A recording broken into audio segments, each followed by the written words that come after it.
আজকের এই এক্সপ্লেনারে আপনাদের স্বাগত জানাচ্ছি। আচ্ছা ভাবুন তো, স্রেফ একটা গসিপ বা পরচর্চা কিভাবে বিশ্ব সাহিত্যের অন্যতম সেরা একটা মাস্টারপিসে পরিণত হতে পারে। 18 শতকের এমনই একটা মজার আর অদ্ভুত ঘটনা নিয়ে আজ আমরা আলোচনা করব। তো চলুন আর কথা না বাড়িয়ে সরাসরি মূল বিষয়ে ঢোকা যাক। স্ক্রিনের এই সাধারণ প্রশ্নটাই কিন্তু আমাদের আজকের পুরো গল্পের ভিত্তি। মানে একবার চিন্তা করুন, স্রেফ একটা বাজে হেয়ারকাট, আর তাতেই নাকি পুরো একটা এলিট সমাজে রীতিমতো তুলকামান কাণ্ড। উচ্চবিত্তদের এই অবিশ্বাস্য আর হাস্যকর ওভার রিয়াকশনের পেছনের গল্পটাই আজ আমরা খুঁটিয়ে দেখব। আলেকজান্ডার পোপের বিখ্যাত কবিতার এই দারুণ লাইনগুলোর দিকে একটু তাকাই আমরা। একদম শুরুতেই তিনি পরিষ্কার করে দিচ্ছেন যে একেবারে ক্ষুদ্র আর তুচ্ছ সব বিষয় থেকেও কিভাবে বিশাল মহাকাব্যিক সব ঝামেলার জন্ম হতে পারে। মানে ছোট্ট একটা স্ফুলিঙ্গ থেকে কিভাবে দাবানল তৈরি হয়, পোপ সেটাই চমৎকারভাবে তুলে ধরেছেন। এই অসাধারণ ইলাস্ট্রেশনটা করেছেন অব্রে বিয়ার্ডসলি, আর এখানে আমরা দেখতে পাচ্ছি আমাদের এই পুরো নাটকের মূল নায়িকা রূপসী বেলিন্ডাকে। খেয়াল করুন, তার বিলাসবহুল আর ফুরফুরে লাইফস্টাইলের অংশ হিসেবে সে কিন্তু ঘুম থেকেই উঠছে একদম ভর দুপুরে। বেশ আরামদায়ক জীবন, তাই না? প্রথম অধ্যায়, উচ্চবিত্ত স্ক্যান্ডেল বা ঘটনার সূত্রপাত। চলুন এবার সেই বাস্তব ঐতিহাসিক দ্বন্দ্বের দিকে নজর দেয়া যাক, ঠিক যেখান থেকে এই সব কিছু শুরু। শুনতে অবিশ্বাস্য লাগলেও সত্যি যে বাস্তবে একজন লর্ড আসলেই একজন সম্ভ্রান্ত নারীর চুলের একটা অংশ কেটে নিয়েছিলেন। আর এই ছোট্ট ঘটনার জের ধরে দুটো অভিজাত রোমান ক্যাথলিক পরিবারের মধ্যে এমন মারাত্মক তিক্ততা তৈরি হয় যে বাধ্য হয়ে জন ক্যারিল নামে তাদের এক কমন ফ্রেন্ডকে মধ্যস্থতা করতে এগিয়ে আসতে হয়। তিনি উপায় না দেখে রীতিমতো একটা কবিতা লেখার অনুরোধ করে বসেন। অধ্যায় 2, দি আউটসাইডার পোয়েট আলেকজান্ডার পোপ। এবার আমরা সেই জিনিয়াস কিন্তু বেশ অপ্রত্যাশিত এক লেখকের জীবন নিয়ে কথা বলবো, যার কাঁধে এই অভিজাতদের হাস্যকর ঝামেলা মেটানোর দায়িত্ব এসে পড়েছিল। আলেকজান্ডার পোপের জীবনটা কিন্তু মোটেও সহজ ছিল না। অবিশ্বাস্য সব বাধা পার হতে হয়েছে তাকে। একে তো রোমান ক্যাথলিক হওয়ার কারণে তৎকালীন সমাজ, বিশ্ববিদ্যালয় ব্যবস্থা আর রাজনীতি থেকে তিনি পুরোপুরি বাদ পড়েছিলেন। তার ওপর আবার মাত্র 12 বছর বয়সে মেরুদণ্ডের যক্ষ্মায় ভুগে তিনি শারীরিক প্রতিবন্ধকতার শিকার হন। কিন্তু এত কিছুর পরেও সম্পূর্ণ নিজের চেষ্টায় পড়ালেখা করে মাত্র 23 বছর বয়সে তিনি এই যুগান্তকারী কবিতাটির প্রথম সংস্করণ প্রকাশ করে বসেন। ভাবা যায়? তো এখানে মূল ব্যাপারটা কি দাঁড়াচ্ছে?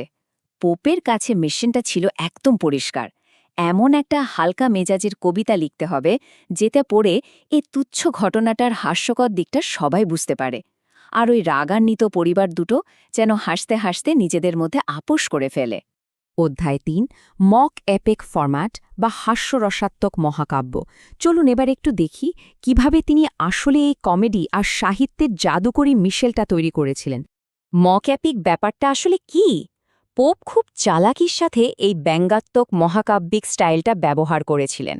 মানে ধ্রুপদী মহাকাব্যের ওই বিশাল গুরুগম্ভীর আর যুদ্ধের ভাষাকে তিনি প্রয়োগ করেছেন দৈনন্দিন জীবনের একেবারে তুচ্ছ একটা বিষয়।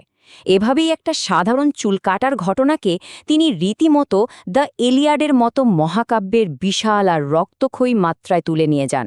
দারুণ না আইডিয়াটা? এখানে বৈপরীত্যটা খেয়াল করুন, একেবারে চোখের সামনে ভাসবে। প্রাচীন মহাকাব্যে রক্তক্ষয়ী যুদ্ধের আগে যেখানে দেবদেবীদের উদ্দেশ্যে গম্ভীরভাবে বলিদান করা হতো, সেখানে আমাদের এই গল্পে কি হচ্ছে? আমাদের রোম্যান্টিক ব্যারন মশাই স্রেফ একগুচ্ছ চুলের জন্য প্রার্থনা করতে 12টা ফরাসি রোম্যান্সের বই, মহিলাদের গার্টার আর প্রেমের চিঠি দিয়ে রীতিমতো একটা বেদি তৈরি করে ফেলেছেন। একেবারে চরম পর্যায়ের ব্যঙ্গ। আর বিয়াচ্চলির এই ছবিটার দিকে তাকালেই বুঝবেন একটা অতি সাধারণ সেলাইয়ের কাঁচিকে কিভাবে দেখানো হচ্ছে। কাঁচিটাকে এমনভাবে উপস্থাপন করা হয়েছে যেন এটা কোনো বীর নাইটের হাতে থাকা এক বিশাল তরবারি। জিনিসটা ছোট, কিন্তু এর কদর করা হচ্ছে একদম নাটকীয় মাত্রায়। অধ্যায় 4, স্পিরিট এবং সেলফ, অর্থাৎ অতি প্রাকৃত উপাদান। এবার আসুন আমরা কবিতার সংশোধিত সংস্করণের দিকে একটু নজর দিই। পোপ এখানে এমন কিছু অতি প্রাকৃত বিষয় বা মেশিনারি যোগ করেছিলেন যা এই সাধারণ কবিতাটিকে একটি নিখুঁত মহাকাব্যের বিশালতা দিয়ে দেয়। রোজিক্রোশিয়ান মতবাদ থেকে আইডিয়া নিয়ে পোপ 4 ধরনের মৌলিক আত্মার পরিচয় করিয়ে দেন। আর এখানে সবচেয়ে মজার ব্যাপারটি হল এই আত্মাদের প্রত্যেকটি কোনো না কোনো নারীর অতীত জীবনের ব্যক্তিত্ব বা মেজাজের সাথে সরাসরি যুক্ত। যেমন ধরুন, উগ্র মেজাজের নারীরা হয়ে যায় সারামান্ডার, আবার চটুল নারীরা বাতাসে ঘুরে বেড়ায় সিলফ হয়ে। এই অতিপ্রাকৃত আত্মাদের মধ্যে সবচেয়ে কৌতূহল জাগানো চরিত্রটি হল এরিয়েল।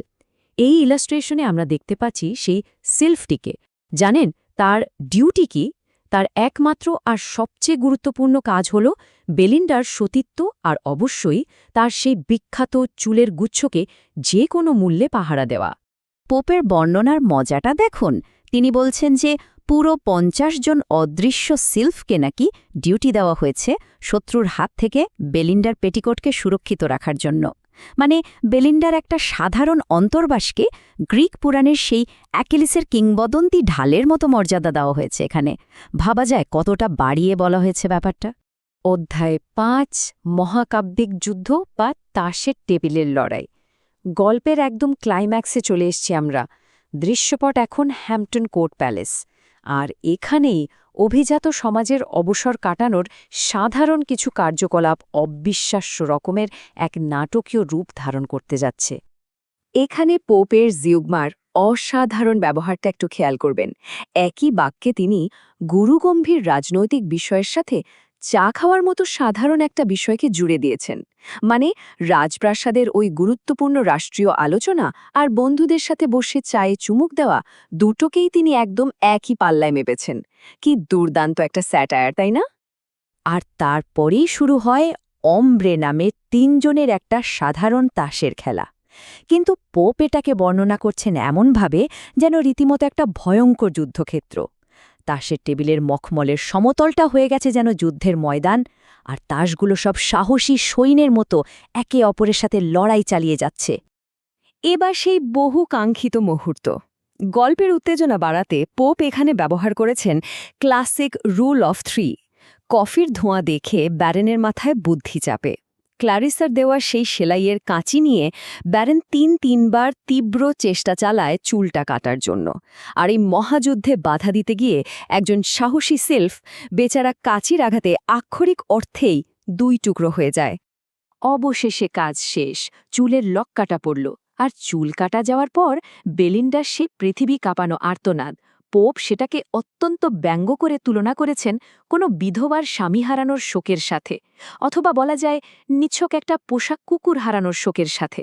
মানে অভিজাতদের কাছে স্বামী হারানো আর কুকুর হারানো যেন একই ব্যাপার। আমাদের আজকের এই এক্সপ্লেইনার কিন্তু শেষে এসে একটা দারুণ ভাবনার জায়গা তৈরি করে দেয়।